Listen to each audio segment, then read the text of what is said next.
Okay. I close my eyes, begin to pray.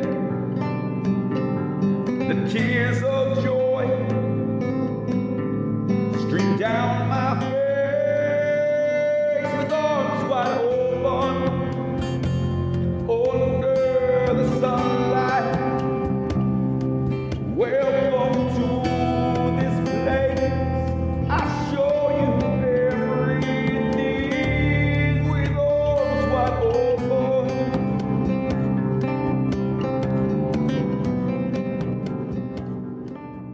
Welcome, everyone, to Going the Distance, the Rocky series and Creed podcast. I'm joined just with Katie today. How you doing, Katie? Hola. Good. How are you? Good. Doing well. If you're watching this video, you'll see behind me, I'm in a hotel. We're traveling across the country, fly out tomorrow back to Victoria, British Columbia. The day has arrived. Doesn't mean we can't record, so we're taking advantage of that, and we're doing some recording. You're a true professional, Ryan. Yeah, thanks. You're probably the only person who's ever thought that. I appreciate that. Well, this is kind of like part one of part two of our season finale. Last recording, we had some guests from the Patreon guests joined the discussion, and I think that went really well. What are your thoughts on that discussion? Good. I was glad to see that Paul was jazzed about watching the Rambo movies after you asked him if he had planned to listen. So That's sounds right. like he does plan to listen. So that was cool. It was a good discussion. I was also impressed that Patrick joined us all the way from Germany. Yeah, I know. He got up at 4 a.m, 3 a.m. to join our live discussion. So that's a little shout out to our patrons for doing that. And if you want to become a patron for as low as $1 a month, you can get an invite to our season finale of Creed 2. It's kind of cool. You can join myself, Kyle, and Katie, join the live discussion. So you heard what that was like, and if that interests you, great. If it doesn't, we could still appreciate the tip because it helps pay for the feed and all the hours I spend editing is a nightmare. I also want to say Kyle can't be here because he's just busy with work, he said. So we miss him. Today, we're just going to read emails. So that's what we're doing. Part two of season finale, part two, I'll be joined by Adrian Wallet. He is the host of the Arcade Attack podcast from the UK. They're a pretty big podcast, actually. They have a big audience, and we appreciate him and his patronage. He's actually a patron and a fan of our show. So it's very humbling when a podcaster enjoys your podcast because they do it. And if they like what you're doing, it's kind of a good sign. Indeed. Or just means he sucks and so do we, and that's fine. And we're just Adrian's such a cool guy. So he'll be going over so he'll be doing the deleted scenes with me. He joined us on Rocky Balboa season 6 season finale. He broke down the deleted scenes. We're gonna do that again. So he's gonna have that honor. Yeah, you won't be able to join, I don't think, because of the time. I think you might be working during the day. Probably. Yeah. So I'll send you the time. You can join for whatever reason. Yeah, because he's UK time.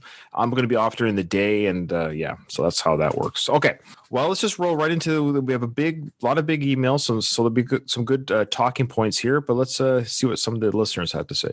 This is from Patrick. Hello, Ryan, Kyle, and Katie. Oh, this is Creed season finale is the subject. Just wanted to say that it was great to be part of the season finale of your podcast. I had a great time. I was a bit nervous, however, as it was the first time for me doing this with English not being my native language. You nailed it. Side note, yeah, I was just going to say he speaks better English than we do, probably. Yeah. He doesn't say Johns, yawns, or... Yeah. Patrick says, I'm looking forward to the Creed 2 coverage, and if there's an opportunity down the line to be part of the Creed 2 or the Rambos, I'll be there, even if it's in the middle of the night. I attached some pictures of my Rocky oil paintings. They were originals in his background, in his living room. So he attached, he's got 5 of them here. Are you putting them up, Ryan? Yeah, I'm going to do that right now. So this is from Patrick? Yes. Oh, wow. Now, people probably just saw my picture, my browser. It's funny because there was a girl in a bikini. There's a story behind that. Sure there is. Sure there is. It's an actress. She was from the Expendables 3 movie. We just covered that on the channel. Oh. But we talked about there was a very small part that one of the actresses had where she played Mel Gibson's wife. And I just creeped her on the internet to see what her deal was, what she's been in. And so their image search came up. And of course, there was a lot of bikini pictures. So that was the story there, ladies and gentlemen, why there was, anyways, her name's Natalie Byrne.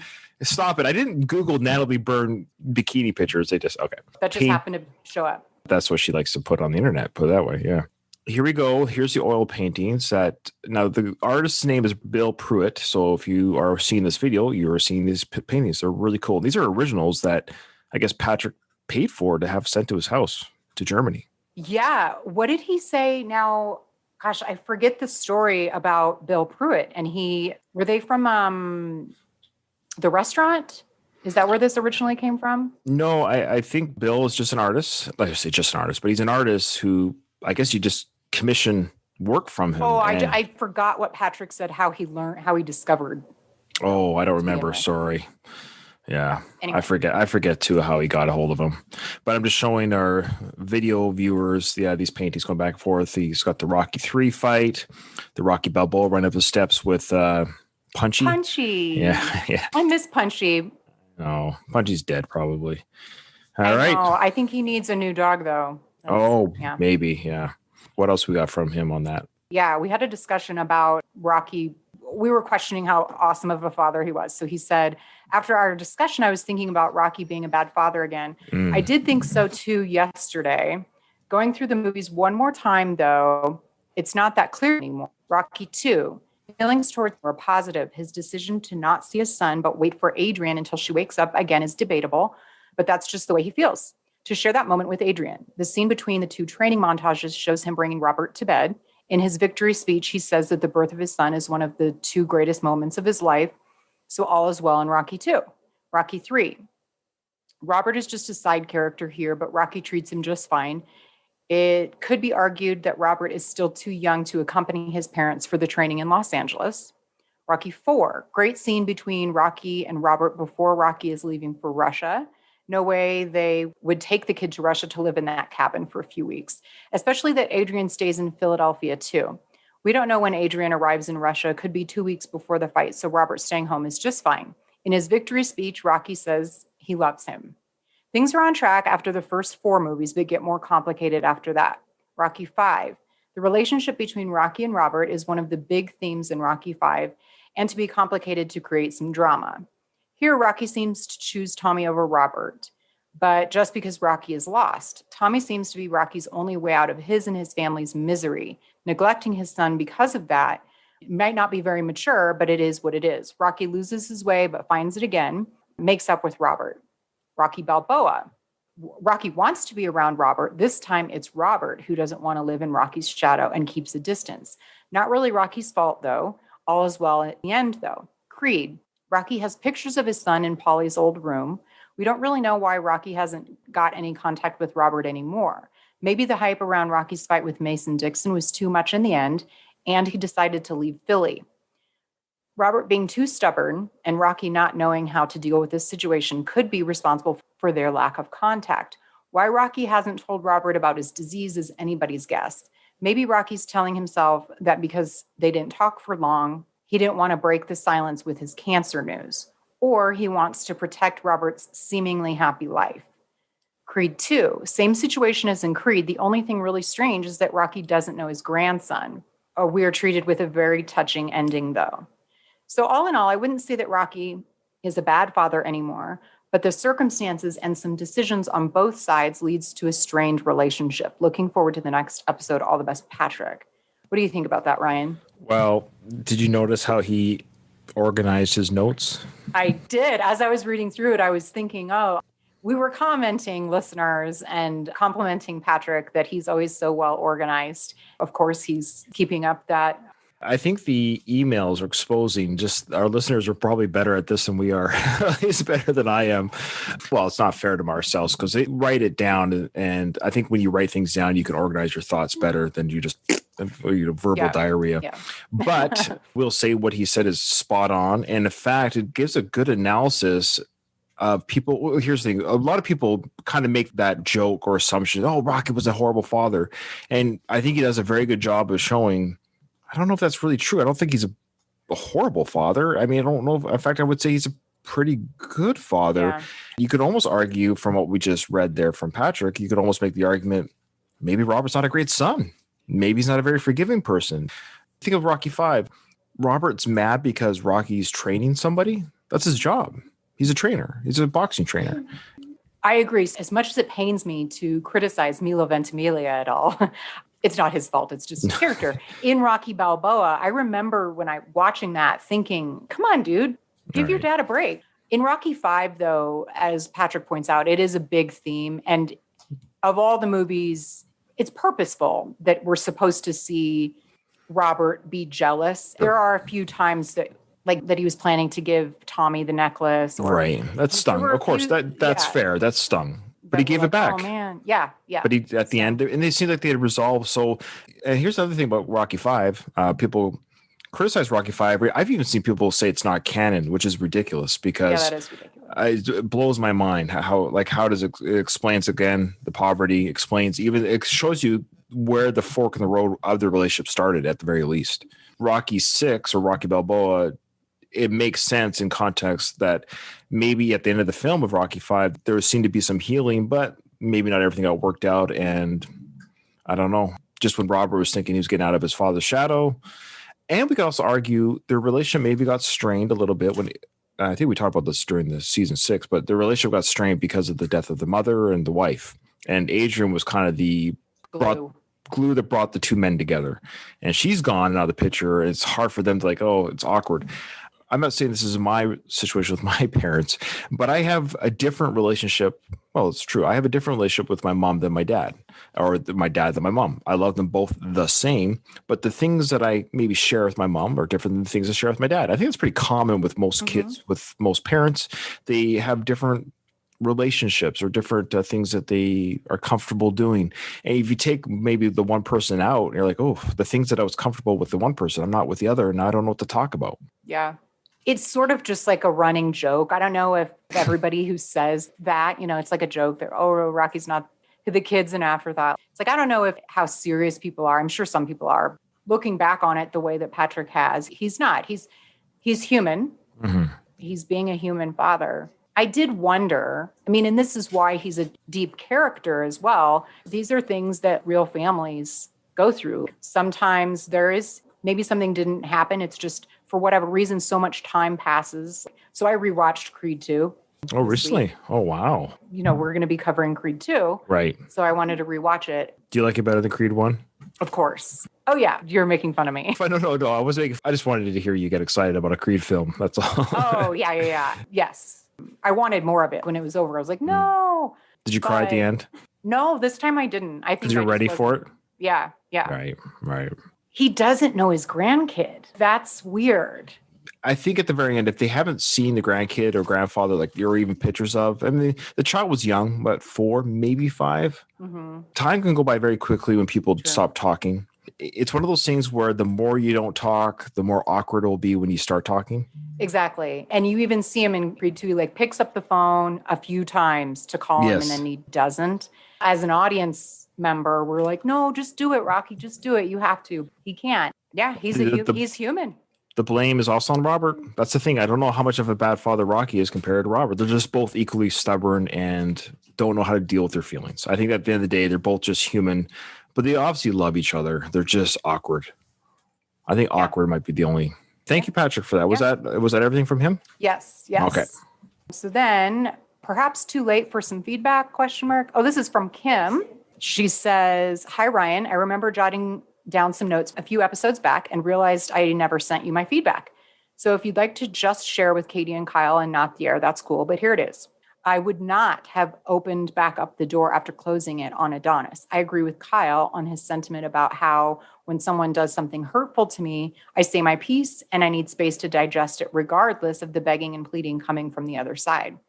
Opening the door always allows for something to continue on and back and forth. Kim's so much stronger in this department than I am. She says, I'd want to open the door too, but what's best for me is to keep it shut in the moment. It's tough. It's like dieting after New Year's. You want something so bad, even though it's not good for you, and you just have to keep the door closed because that's what's best for you. Bad example, but you get my drift. Maybe that's why I never keep a diet. I can't. She says, then she's commenting on Justin Bieber's song. I guess the song is called Anyone. She says, I love Bieber's voice, so I watched it after you mentioned it in the last podcast. Here's my take. I understand how a video like this, particularly because it's Bieber and not someone like Eminem, I agree with Kyle, would totally piss you guys off. Even knowing how you felt about it, though, I enjoyed the video up until the point where he actually started fighting opponents. He knocked them all out, and that was dumb. He had barely a scratch on him through the whole fight clip series, which just annoyed me. I just finished watching Kingdom, and probably because it's still so top of mind, I was like, geez, this pretty boy needs to be roughed up a lot more. But I think I enjoyed more because I don't have the love connection with Rocky like you do. I guarantee you, if I had that same passion for Rocky movies and characters, I'd be pissed too. So I totally get it. The one thing that really bothered me is that pretty boy Justin was barely touched. I love fight movies, and I can see where it would insult Rocky fans for sure. And yes, what the hell were they trying to do with the time period thing? Just make it a modern day fight video and be done with it. The girl was dressed like Jackie O and the old fashioned cameras at the end. It was all wrong. I definitely agree with you on that. Kim's your friend, right?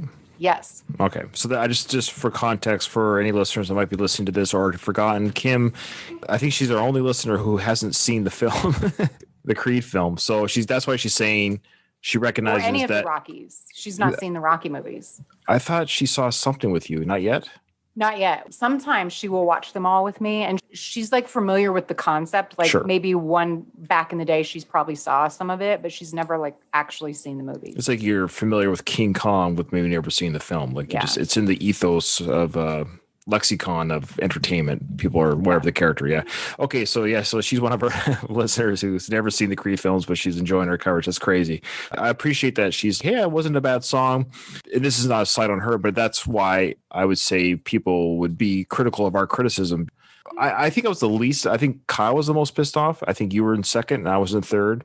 My feeling is kind of like Kim's. I think it's not a bad song. It's fine. It's a harmless pop song. There's nothing overtly wrong or irritating about the song. It's just I didn't feel the Rocky spirit or inspired by the song. I didn't get pumped up. I didn't get emotional. It just fell flat. I know that his intent was probably not that, so that's why I give him a little bit of a break. I don't think he was trying to be quote unquote disrespectful to an iconic character. I think he was actually, that's what I mean, in his Bieberish way, he was trying to show his love of the character. Yeah, I agree. I don't think he intended any ill will or anything malicious or anything. I think he's trying hard to make a fun video in the spirit of Rocky, but I'd be curious though if he does like the film. Like he must. I couldn't imagine he's. Are there people who don't like it though? Like, I mean, even if there you are a don't lot of love people. it, but even if you don't really like, I can see people being like, "Oh, it's fine," but like not liking it at all seems. I talk to people on Twitter. I don't talk to them. I'll respond to people on Twitter. I know it's bait, but I can't help it. With every now and then you get people say like, "Oh, the Rocky movies are shite. Don't at me or whatever." It's crazy like to think that they're garbage. Like I know you don't like Star Wars, for example. Like you don't, but I don't think you would say they're garbage. Meaning, just the production value alone. It's a well put together movie. You might not enjoy the storyline or the ideas behind it, but to say the movie is garbage. Yeah, I saw the first Lord of the Rings movie, but none of the others, and I hated it. Oh boy. I'm surprised we even like each other. I know, but I don't say that it's a bad movie. It's not for me. I still can recognize that it was probably a wonderful film for people who of course. like I think I brought this up before about Rush, the band Rush. Oh, no, I don't think so. Okay, I might have. I don't know. With Rush, for example, their band, I recognize they're very talented. Like I understand these three guys, Neil Peart, the drummer, rest in peace. I recognize that these three guys are incredibly talented. They have a huge amount of fans, and when it comes to progressive rock, they're worshipped. But the songs don't excite me. I don't know what you want me to say. So when I speak to Rush fans, they're like blows their mind. And I'm always very respectful. That's the difference. Like I try to be like, I understand that they're talented. I recognize that they can play their instruments around people's, like they can spin circles around people's heads with their talent. However, what they compose doesn't necessarily excite me. I don't know what to say. Like I can't change how I react. So with Lord of the Rings, you recognize, hey, this is a well put together film. I'm not excited by it. Yeah.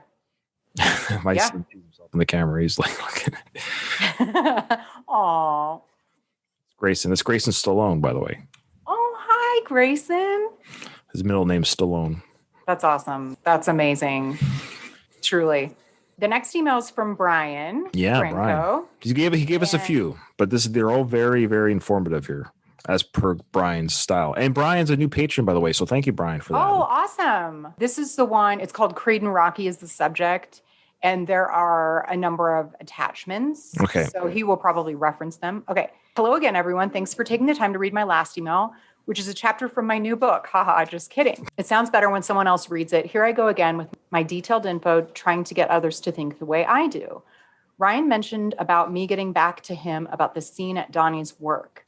If you look at the area I circled, it looks like the art museum. I can't confirm anything, but Mike Kunda might know. Okay, so one sec. Let's see. That's which one's this one called? The subject is Creed and Rocky. Yeah. Okay. There's an image with a window.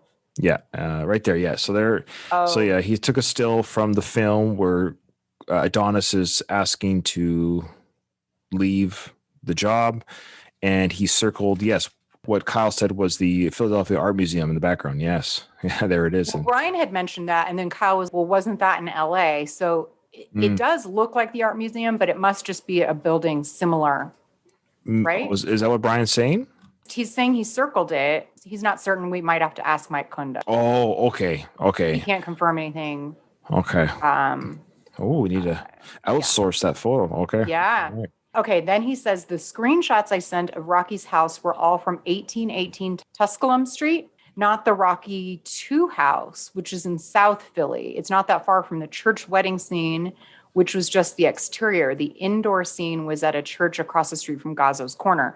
So the pictures that he sent, we thought, based on the interior and the stairs, that we assumed it was the Rocky 2 house, and Brian's saying that it wasn't. Yeah, okay. All right. I believe him. Yeah. So then Rocky 2 house was sold as much as the $200,000 range. I guess the fact that it was a bit of Rocky nostalgia helped raise the price. Right. When I mentioned Sly living in Philly, it was after the family moved from New York to Silver Spring, Maryland, briefly before moving to Philly. You can see how close it is to the steps. I'm sure Sly shook his head a few times and said to himself, who would have thought I'd run by my old residence 15 years later and make the steps famous? That development is still there and was probably reconditioned over the years. It's one of the places that I used to pick up passengers from the airport. He must have a service. I think he might have mentioned he's a limo driver or something. Okay. Maybe. So Brian says, I mentioned about Sly living in the Northeast. I took 3 screenshots that tell the story. The last few shots tell the story about the Creed mansion, which was here in Philly, not LA. If you look at the line I drew, you can see it's about 15 miles from the steps. I think that might be the map he's referencing. Do you want me to show the pictures now or? Well, he's like referencing as I'm reading them. So okay, there actually is quite interesting. So where is it? The Creed. He's talking about the Creed mansion. Yeah. Okay. He says this is an article called "The Creed Mansion." In 2015's Creed, Marianne Creed welcomes Apollo's son into her mega mansion in LA.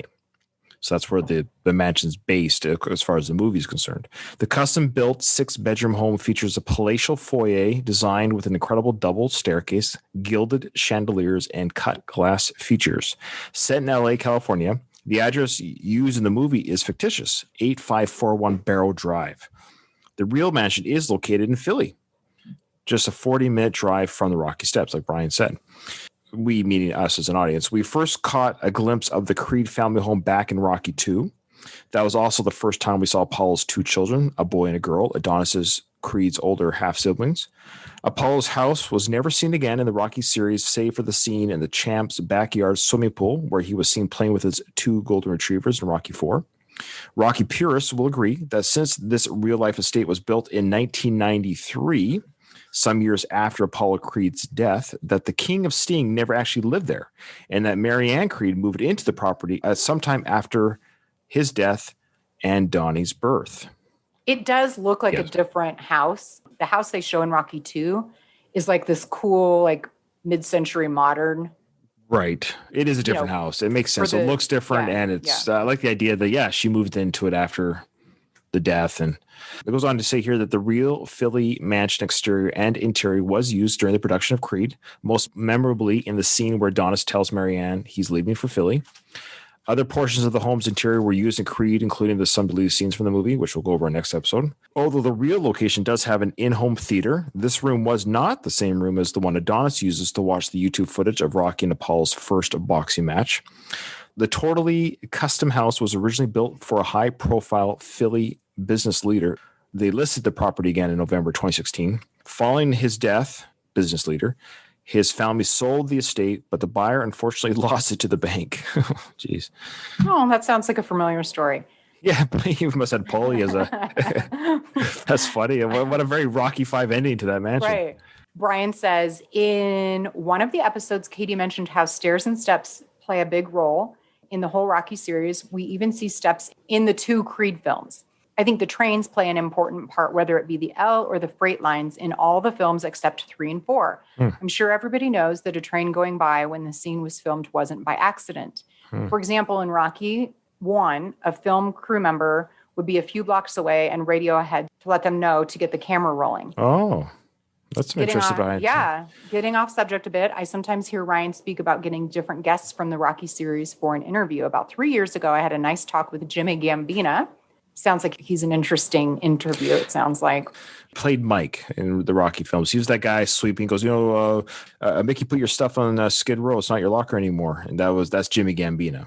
And Are you then deaf? No, I'm short. That's right. And then he played a character named Jimmy in Rocky V. It's so funny. He played Mike in Rocky for the first Rocky, and then he played the same position in the gym, but the character was named Jimmy. There have been several incidents where it's like Stallone just didn't put that much thought into it. I love Sly. I know. Because I am a Rocky purist, and if that's the canon, it's a different character. But so I like to think it's Jimmy's twin brother. Like Jimmy and Mike are twins. All right. Brian says, about 3 years ago, I had a nice talk with Jimmy Gambino, who played Mike in Rocky. He had his phone number posted on IMDb, which is rare for an actor. Yeah. He's since removed it, and I never saved it.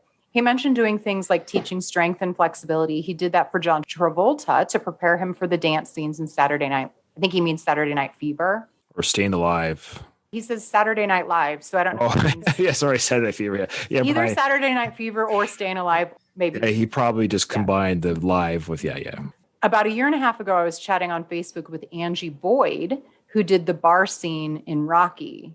Oh, that drunk girl? Oh, yeah, the one that was like, you're not better than me. You're not better than me. You just want to punch her. Why don't you buy us a round or something? Yeah, I was shocked when she told me she's not really a big Rocky fan, according to her. So I wanted her to go to Hollywood and take up acting, but she wasn't interested. Well, Hollywood's not interested either. She wasn't that great. No, she seemed like a... Yeah. She seemed like a pleasant lady. Yeah, she still lives in the Philly area. No kidding.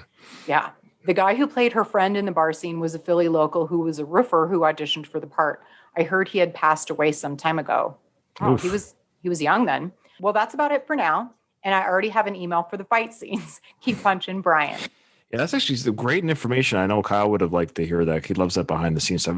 We do too. That's incredible behind the scenes stuff. That girl, I heard too through the grapevine, Brian, tell me if I'm wrong, and other listeners, but I heard too that the reason why Sly picked her as well is because she was such a B word, and he liked that. The energy she brought to the screen was supposed to be what it was, but I forget how it was that. I think it has something to do with the fact that the roofer and her were together, and she wasn't there to audition, but somehow people got wind of her, and they got her in the film as well, something like that. Really? Yeah. The only other picture I don't know somehow we didn't talk about was Sylvester Stallone visits former Home Circle house. Yeah, that's actually really cool. Yeah. Where there's 2 women. They must be the current residents. All right. So Hollywood icon Sylvester Stallone is in town filming the newest installment of the Rocky franchise, which they're speaking of was Creed Part 1. He paid a visit to his childhood home in Home Circle. But his creator and portrayer, Sylvester Stallone, did show up in the neighborhood on January 27th to pay a visit. The reason why we're reading this is because we talked about, did he live in Philly? We were surprised by that. So this confirms it. He did show up in the neighborhood on January 27th to pay a visit to his former home. Members of the Burke family, who live there now, recounted their brush with stardom. Stallone arrived unannounced at Pat and John Burke's place on the 2700 block of Mower Street around dinner time. The Hollywood icon has been in Philly recently while filming Creed. While in town, he's also been seen outside the Philly Art Museum, where he posed with tourists for selfies on the Rocky Steps, and at Primo Hoagie's in Port Richmond, where he reportedly ordered a couple of Italians along with a ham and cheese. At the Burke House, Stallone posed for snapshots with Pat and her adult daughter, Katie. That's the picture you're talking about.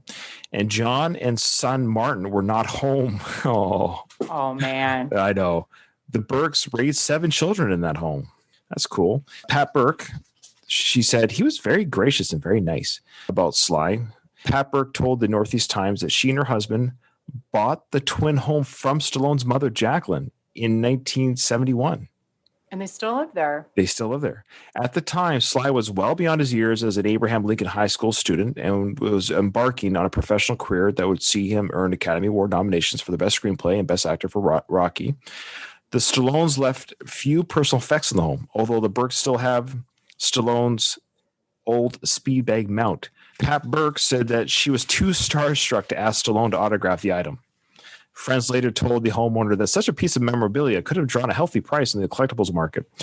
Yeah. But you know what? I don't think I would have either, though. I don't think I would have. I think it's a little bit, what do you call it? Tacky or something Tacky. like that. Thank you. Yeah. It is. Yeah. It's like, hey, it's cool that he even came by unannounced. They got a picture with him. Like, move on. You know, you don't need to sign anything. I would die. So, Can you imagine? So, okay. I don't answer my door if I'm not expecting someone. So if he did that to me, I would have just lost my chance. Like, especially if it's at night. If I'm not expecting someone and someone like knocks on the door, I'm like, oh my God. Jeez, how many people do you have knocking on your door? No, you know what I mean, though. Like, I'm like, gone are the days of drop-bys. Are you living the purge down there or what's going on? When my family, like, we used to just be out and about and be like, oh, let's stop by I know, I'm like just my bugging you. aunt and uncle's house. Like, Yeah, fun everyone gets a and little bit nervous. I always get a little bit nervous when the doorbell rings. So it's like 99 times out of 100, it's a package. Yeah, I mean, and I even have a Ring doorbell, so I usually just get my phone and if it's at night, I don't know, I'm just always weirded out. I live in the city, and you never know. If by chance I would have answered, I would have been pissed because I'm like, I already put my sweatpants on, I have my hair in a ponytail. If I had a chance to meet Stallone and I didn't look good, I would have yeah. I love it. I love that's your concern. It's like, Yeah. I'm not ready to meet him. Yeah, I'm just not ready. Sly, if you're listening, I'm always ready. Drop on at any time. All right, Sly, if you're listening, give me a text first. Oh, wow. Yeah, just run it by Jennifer first. It ends here. While it was the actor's first visit to the home since the Burks moved there in 71, Sly's brother Frank, who is 4 years younger, has been there a few times over the years. Pat Burke said, Frank is a Grammy. This one made me laugh. I'm sorry. This line made me laugh. Frank is a Grammy nominated singer and musician, but nevertheless is probably best known as Sylvester Stallone's brother. I don't think I knew he was Grammy nominated artist. There is no word on how much longer the elder Stallone will stay in Philly or how many more spontaneous appearances he plans to make. Okay, so that was a fun little article there of his surprise visit to the Burke home and his former home. Yeah, so for our audience, our viewing audience here, there's a really cool picture here of Jacqueline Stallone and a young Frank in the kitchen of the Burke home. This was 1960. Jacqueline washing dishes. This is Frank's words. He goes, I can remember the shot like it was yesterday, but it was 1960 watching my mom washing dishes in our Kitchen Park town place in Philly. That's where we would have had our talks. It's amazing my mom would live 60 more years. That's She cute. looks really good in that picture. Well, she's an attractive woman. Yeah, before she had surgery and stuff. I hate to say it, but yeah, just my plea to you, Katie, just age. That is my plan, Ryan. I will say that I have a lot of friends who are like not planning or like already doing things. But I'm like, you guys quit it. You're cheating. If I'm trying to age naturally, then, you know, in like 20 years, you guys are all going to look like you're 40 and I'm going to. No, they're not going to look like they're 40. They're going to look like aliens. Okay, I'm going to say, you don't have to disagree. You can keep us. I don't want you to get in trouble with your social elite friends there. This is me speaking as a, look, I'm sorry. This is not supposed to be sounding misogynistic, and I apologize if it's come across that way because it's not my intent. This goes for men too, by the way. I've personally, this is just Ryan talking. I have personally never looked at a male or female, but usually it's females who do this, and said, boy, she's 60 years old and she looks 60. What an unattractive woman. No, you're 60 years old. And here's the thing. But what I have said is, and look, some 60-year-old women are unattractive just because they were unattractive when they were 40. Right. I have looked at 60-year-old women with plastic surgery. I'm like, you look scary, crazy, weird, and a little bit gross. I don't know who you're fooling. I've never looked at the puffed lips and the stretched faces and the carved cheekbones, and it's just like, oh, stop. It's weird and it's gross. Demi Moore just came out with some of her facial surgery, and she looks like it's like this. It's like her. I heard somebody on the radio or something talking about that. They Like said this. she looks like the Joker. Or Yes, something. indented cheek implants, and it's like, I'm not joking. It's like this. Why would you think? Oh, that looks better. It's okay to get wrinkles. I know we age. It's just Yeah. and I know Sly's done work. He's cheating it just a bit. Like I hope he slows down a little bit. I mean, yeah. Yeah. Okay. So moving on. Oh, this is another one from Brian. Yeah. Oh, there's a lot of attachments on this one. So I'll see. What's this one called? Creed movie extra. Okay, yeah, so I can get it ready. I'll see if I can try and. It's not too long, and he numbers each photo. So when you're getting to it, I can bring up the photos of those. Okay, cool. To see it. Yeah. Okay. So Brian says, "Hi everyone, it's your friendly Google guy again." At the end of episode 18, Ryan mentioned maybe I know where the fight took place. No, it's not England, but here in good old Philly. I know this because I was there. I was one of 800 extras that were there for 7, 10 to 12-hour days for the fight scenes. First, I'll do the explanation of the photos before I continue with the story. Picture 1 is the studio, obviously. Okay, 1 sec here. Okay, yeah, picture 1 is the studio, okay. Obviously. Now, just for our listeners, it's interesting what they've done here in the photos that he'll talk about. For our listeners, there's a bunch of chairs. Let's say about 100, 150 chairs, and there's green drapes around the ring. So they green screened the crowd. There were some live people there because there's chairs, but outside of that, outside the ring, they CGI a lot of the crowd. That's pretty impressive because it looks really good. Yeah. Okay. 2 is the holding area where we had our meals signed in and served as the wardrobe and makeup department. Okay, yeah. So this is people, eating what's called like box lunches, pre-made lunches of sandwiches and what have you, while they're sitting down there eating, waiting to be yelling in the crowd. Okay.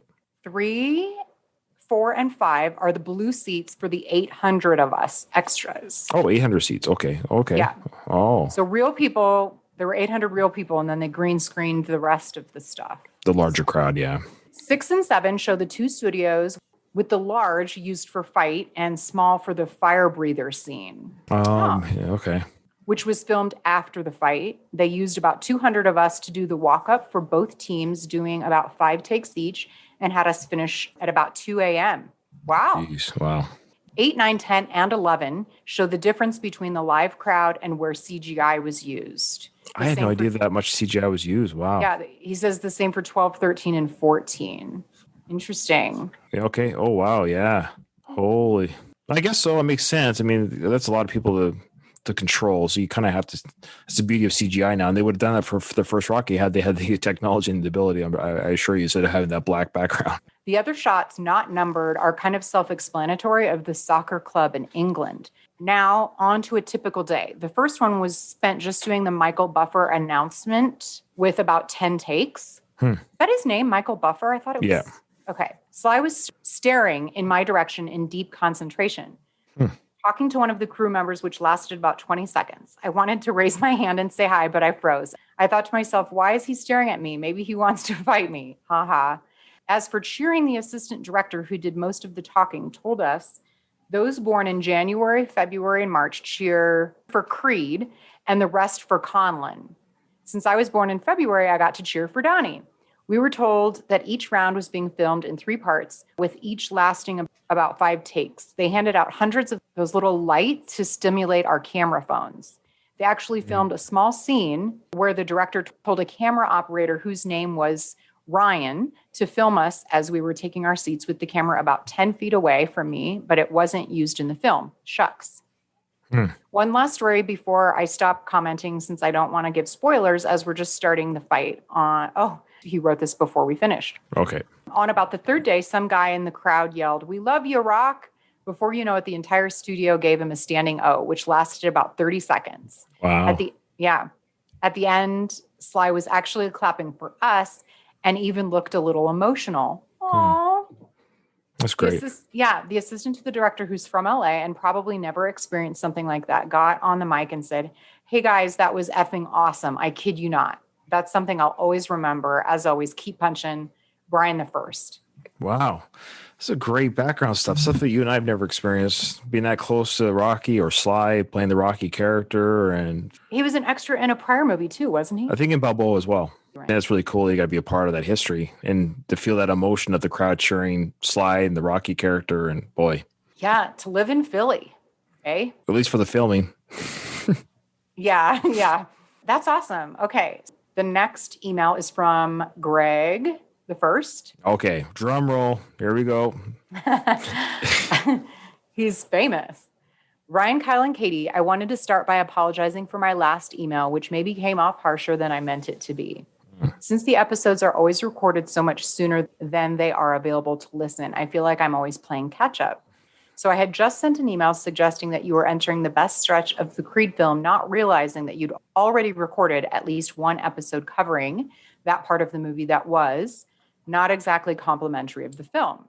Okay, so what he's saying there, folks, is he sent an email saying the rest of the film is, the best thing that he loves. This part of the film very much, and he's right. We recorded our kind of somewhat critical whatever of some of the scenes in that. So when he hears in the order of what's released, he's like, I can't believe they just crapped all over that scene when I specifically said.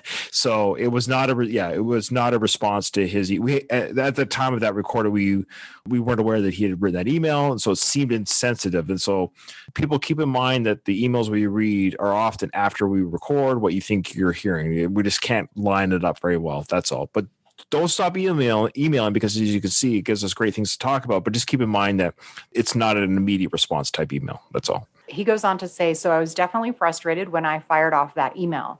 Now I'm pretty sure you've already recorded the finale episode, sort of, which I think is probably 2 episodes away from the episode I just listened to ?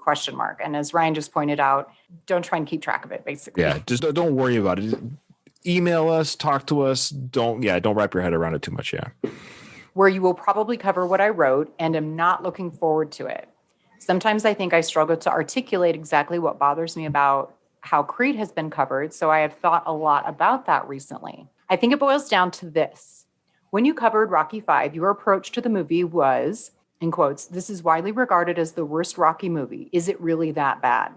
And you spent most of your coverage of the movie trying to identify all of the positives in the movie. And I agree that there are plenty, and show why it may have received a bad rap from critics and fans over the years.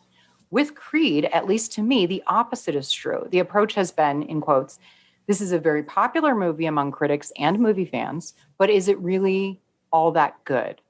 And you have spent a significant amount of time looking for any faults the movie may have to back up that thesis.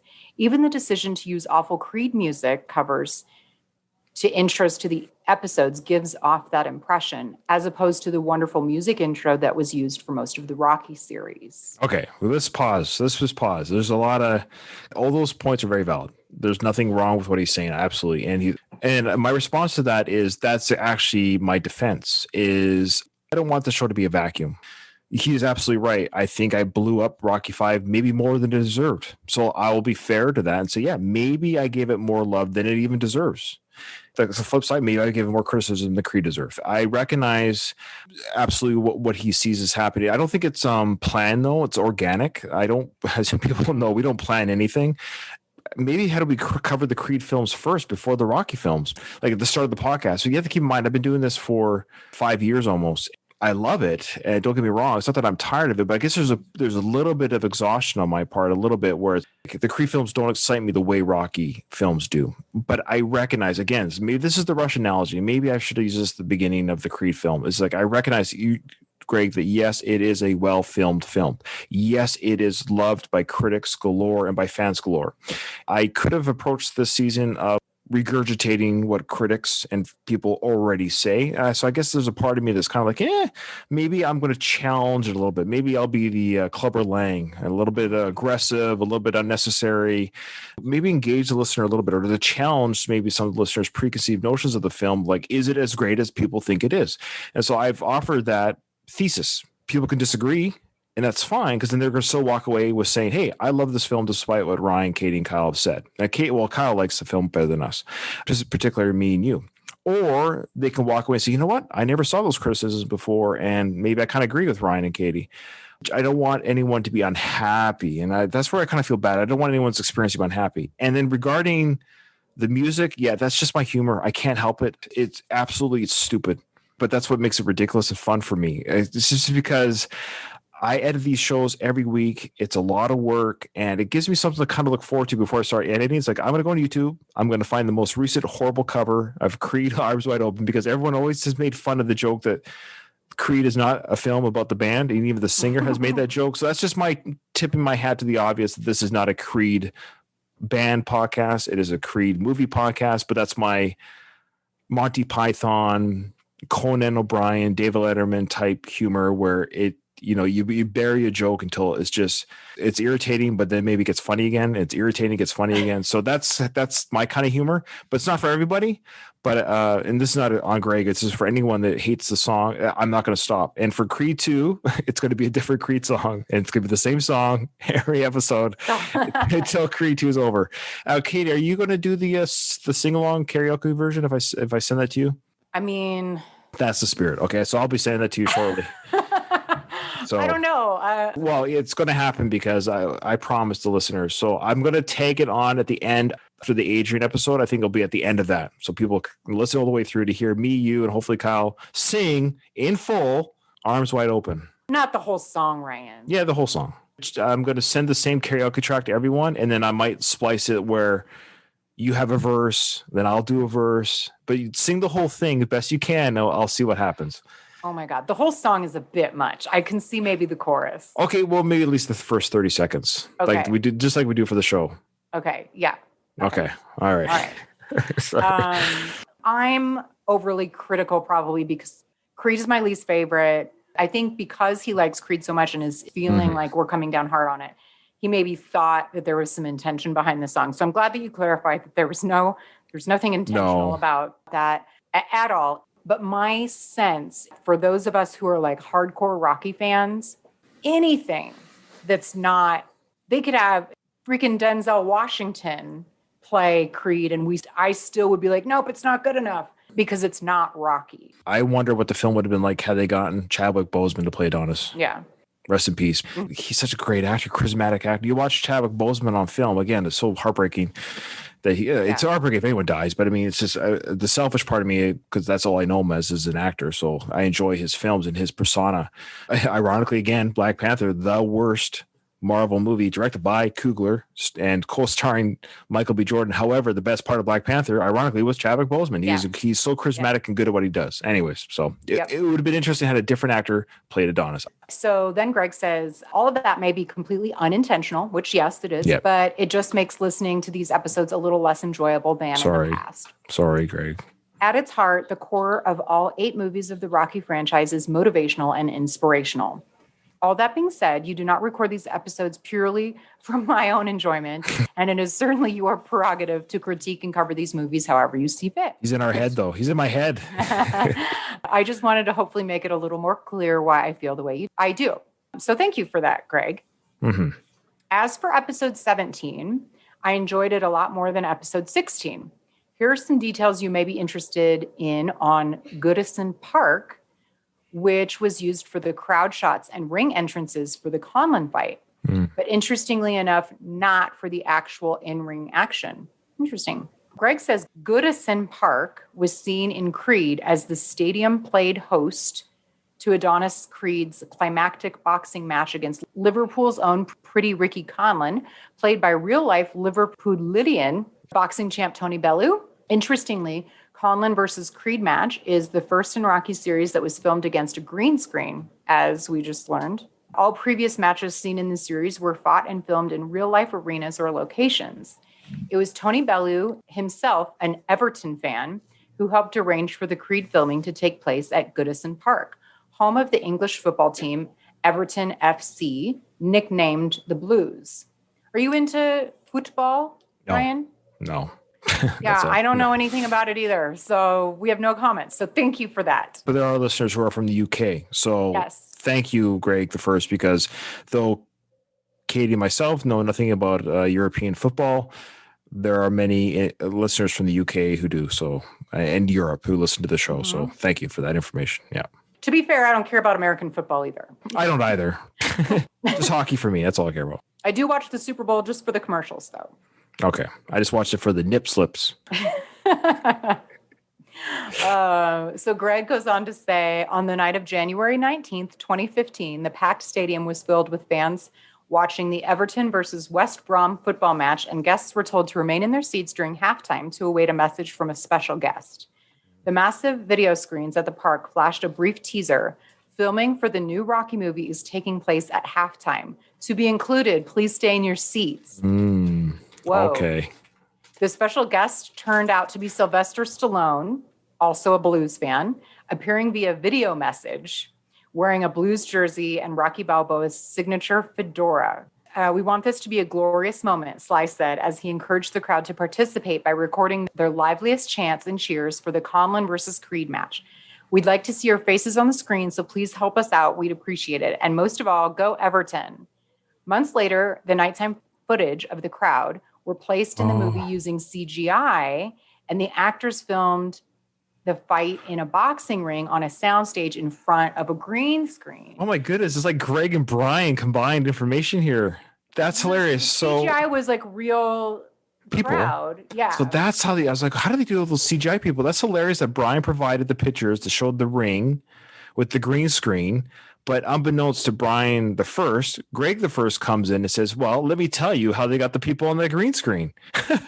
And in the same episode. Like that's crazy. That was not correlated. That is hilarious. That's called a happy coincidence. Yes, that really is. Yeah, and Brian actually sent us a screenshot of Stallone talking to the soccer crowd on one of his other emails that I showed the patron people. Okay, so that's so cool. Very cool. Okay, so the next email is from Patrick Mantel. Creed episode 17, shorts. We did talk about shorts and Tommy Gunn. Hi, Ryan, Kyle, and Katie. I was just listening to episode 17 of Creed, including your conversation about the Stars and Stripes shorts. These types of shorts were worn in every Rocky/Creed movie except Rocky 2 and Rocky Balboa. Wasn't Apollo wearing them in Rocky 2, though? No, he was wearing red shorts, I think. Was he? Okay. I'll have to check, but keep reading. I'll check while you're reading. Regarding the original shorts that were worn by Apollo, Rocky 1 and Rocky 4, by Rocky in Rocky 3 and Rocky 4, and Tommy Gunn in Rocky 5, I think there are two possibilities about where these shorts are now. How did it work? Apollo gave Rocky the shorts in Rocky 3. Rocky gave them back after the clubber fight, and Apollo wore them again against Drago.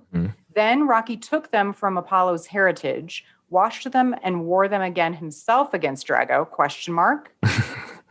Marianne didn't give it to him as at the point they hadn't spoken since Apollo's funeral. These shorts got around quite a bit. Right. Tracking so far. Okay. It's a good point. He's saying, could that have worked? Is that right? Rocky yeah. So I think Marianne didn't give them to him.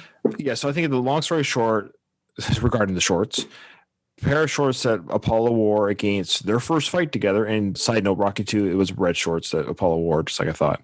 Those shorts Rocky wore in Rocky 3, then Apollo wore them again in Rocky 4 when he died in them, and then Rocky wore them again against Drago. Totally agree. Okay. So I actually think what happened, since Apollo died in them, that the morgue or the funeral home, when they dressed him for his funeral, gave them to Rocky. Sure. Like Rocky requested them. Yeah, Marianne wanted nothing to do with them. Yeah. Okay. One possibility could be that Tommy Gunn just kept them. And we talked about this. So, however, in his championship fight with Union Kane, he didn't wear them. Okay, so I was wrong. I said he did wear them, but I got mistaken as he's about to explain here that the shorts were worn during his uprising time. Okay. As he's saying this, I'm like, oh, okay. Why not? He fought his way up in these shorts. Why not wearing them in his most important fight? So that could be an indication that Rocky got them back from Tommy and still has them in his wardrobe. Or Tommy still had them at the end of the Kane fight, but didn't want to wear them because of his falling out with Rocky. So it's still up for debate.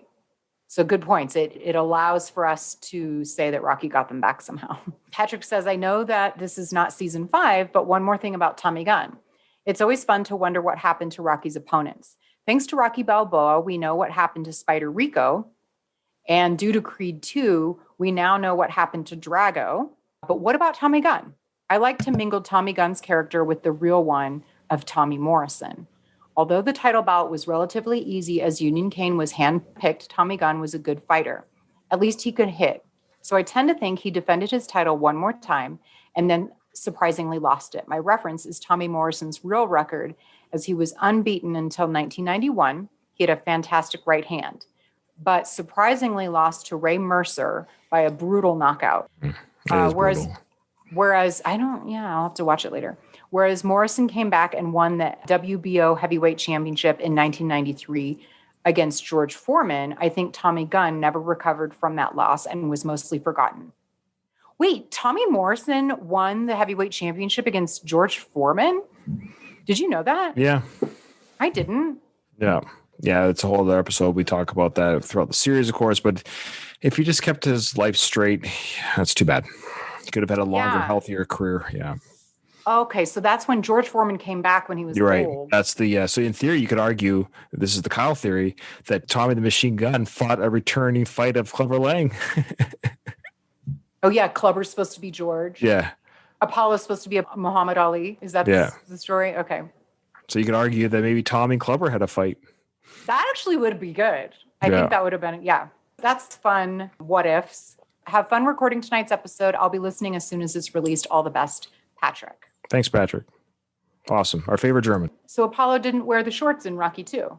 No. Did you? No. What was he wearing? He was wearing the yellow and black stripe, I think. No, Apollo. Oh, Apollo's wearing red and yellow stripe. Or so they were all red. Okay. Nice and high cut for you. Yeah. I think this might be the last email. It's titled Fire Barrels Statue Press Conference Ham and Eggs from Brian Granco.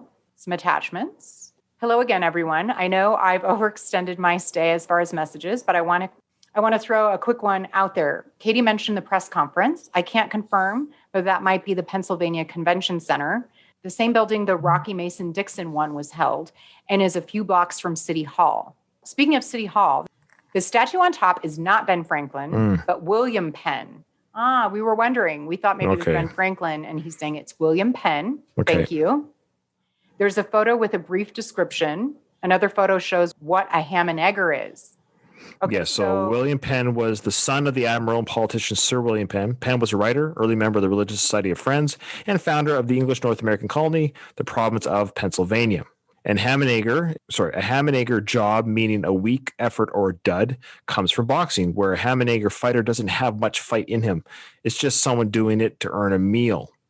There you go. So the ham and egger phrase, we were curious if it was a real phrase, and clearly it is. It actually comes from boxing. I had no idea. Yeah. Our boxing made it that way. I think there is more than one meaning, because I did read that on the internet. There is more, but in the world of boxing, it means that you're basically fighting for your supper. Your food, your ham and eggs. And that's what Rocky said he was. Yeah. Interesting that he used that term. Oh, he gave up on himself. Interesting. Okay. So Brian says, the fire barrels at the Italian market aren't to get rid of garbage. The vendors burn the cardboard and wooden boxes for heat during the cold months for themselves as well as the customers. They go back to about the 1930s. And were banned a few years ago, so they use portable heaters now. Oh. Yeah, so we were saying, like, we didn't think it was. So that fire barrel that Adonis jogged by was still allowed, because that was 6 years ago. So that was like near the end of their term, fire barrel. So they're no more. Yeah, I wonder what he means by a few years. Like, oh, maybe just a few years ago. Yeah. It could literally just mean it's a recent ban. Yeah. Interesting. 3 other photos are of the Rocky movie being shown with thousands of fans facing Center City from the steps, which is done every 4th of July weekend. Oh. That's cool. Wow, every weekend. Wow. Every 4th of July weekend. 4th of July, every year on the 4th of July weekend. They give out free blankets. That's a lot of blankets.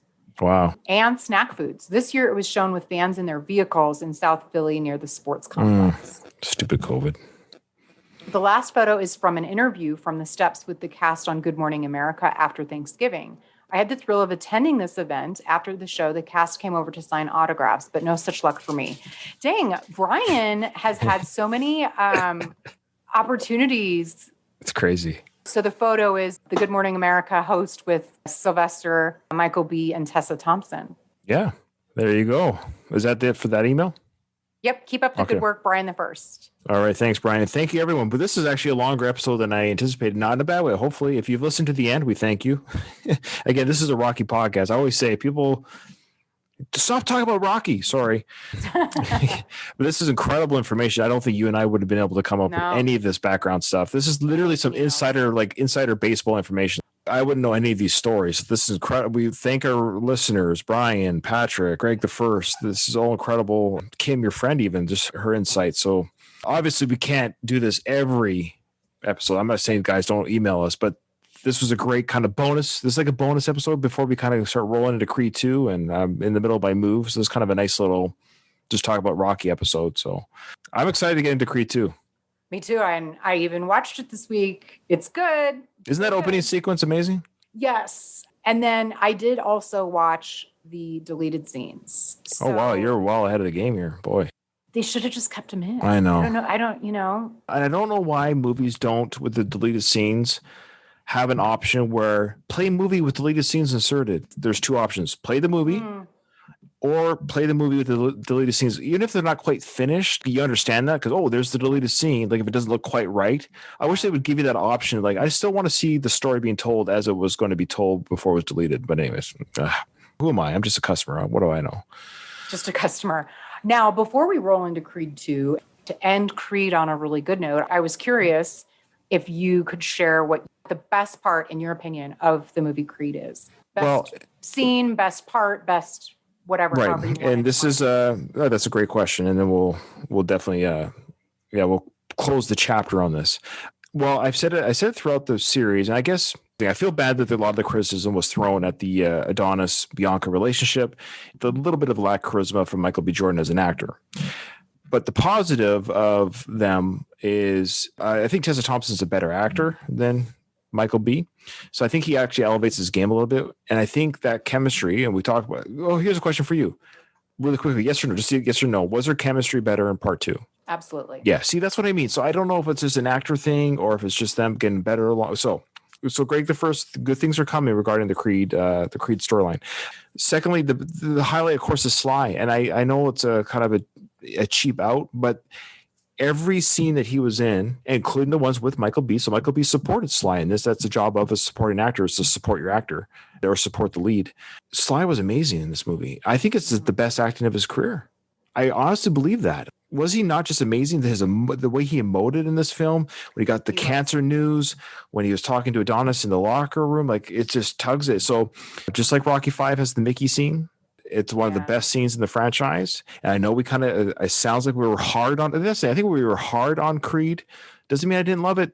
Stallone's best acting. So if there's something to be accredited to this film, I believe it's his best performance. Now you could argue there's better storylines somewhere else in the film. That's a film franchise. That's fine. But Stallone as an actor truly deserved the Golden Globe that he received, and it truly was robbed of his Academy Award because this was the best acting of his career. I think it's high praise for the film. It's extremely high praise. We also get an amazing actress that is introduced to us in this movie, Felicia Rashad, as Marianne Creed. They're both icons. I just wish they would have had more. Yeah. I would have loved to see some Sly Felicia Rashad scenes. Like that would have been some in the bedroom. In the bedroom? Okay.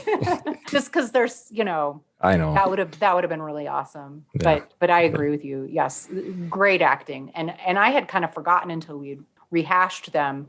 There were some tear jerkers in a big way because Sly's acting was so good.